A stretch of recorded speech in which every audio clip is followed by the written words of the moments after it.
سلامونه ملګرو، ستاسو ورور کاشف جان یم. د محترم محمود ایاز صاحب په غوښتنه د هغوی پیج چې څومره مینوال دي هغوی ته د څو شعرونه او یو غزل په پښتنه مینه ډالۍ چې لکه د مچ دواړه لاسونه مې مروړل درپسې، ته چې روان شوې نو په چغو مې ژړل درپسې. د جدایۍ نه پس د سترګو نه بیا اوښکې درومي، خو زما د سترګو نه باڼه به هم وتل درپسې.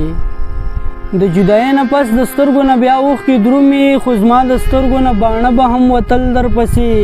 ته چې روان شوې تا ظالم بیا شاته ونه کاته، ته چې تر کمه ښکارېدلې ما کتل درپسې. او ښه وه د ژوند په آخري پړاو دې غږ را وکړو، ګنې نو ما خو ښه د لوړ ګړنګ دنګل درپسې.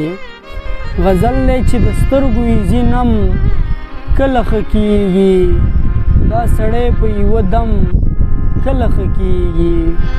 چې د سترګو ایزي نم کله ښه کېږي، دا سړی په یوه دم کله ښه کېږي. چې د عشق په اور سوی وي یارانو، داسې زخم په مرهم کله ښه کېږي. چې د عشق په اور سوی وي یارانو، داسې زخم په مرهم کله ښه کېږي.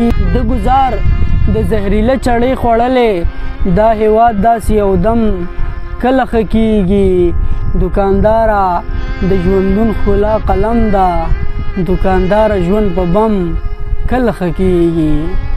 دوکانداره د ژوندون ښکلا قلم ده، دوکانداره ژوند په بم کله ښه کېږي. ته چې راغلې کاشف جان کې هم سا راغله، ته چې بیرته کړې زم زم کله ښه کېږي.